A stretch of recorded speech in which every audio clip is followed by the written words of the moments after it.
নমস্কাৰ বন্ধুসকল, স্বাগতম জানিছোঁ তিৰিংগল চৰণ নৈতিক ভিডিঅ'লৈ।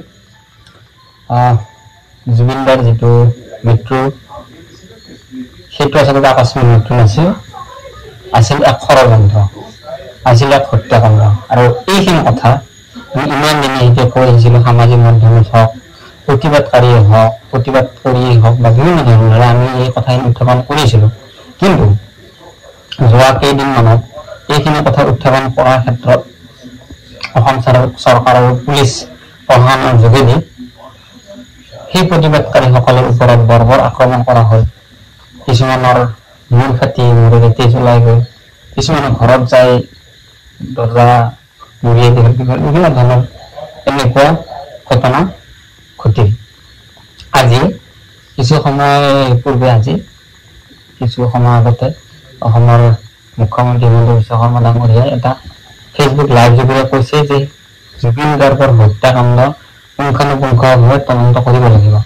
তো হিমন্ত বিশ্ব শৰ্মা ডাঙৰীয়াই ইতিমধ্যে গম পালে যে আচলতে এইটো কোনো ধৰণৰ এটা মৃত্যু নাছিল, সাধাৰণ নাছিল, এইটো আচলতে প্ৰি প্লেনিং নহ'লে এইটো এটা হত্যাকাণ্ড। আৰু ইয়াৰ ওপৰত তদন্ত কৰিব দিছে, তাৰ কাৰণে মই অসম চৰকাৰে মুখ্যমন্ত্ৰী ডাঙৰীয়াক ধন্যবাদ জ্ঞাপন কৰিছোঁ।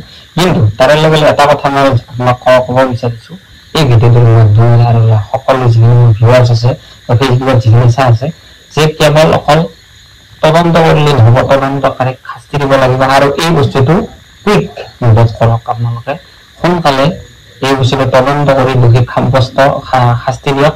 আৰু যিজন ব্যক্তি আমাৰ মাজৰ পৰা গুচি গ'ল, তেওঁ সৃষ্টিৰাজিক এটা সন্মান জনাই এটা মিউজিয়াম স্থাপন কৰক আৰু তেওঁক এটা ভাল সন্মানেৰে বিভূষিত কৰক। এইখিনি মই ক'ব লাগে। তো আজি হিমন্ত বিশ্ব শৰ্মা ডাঙৰীয়াই কি ক'লে ফেচবুক লাইভযোগে, যিসকলে চোৱা নাই মই তেওঁলোকক ইয়াতে মই দি দিলোঁ, আপোনালোকে ক্লিপটো চাইলে বুজি পাব।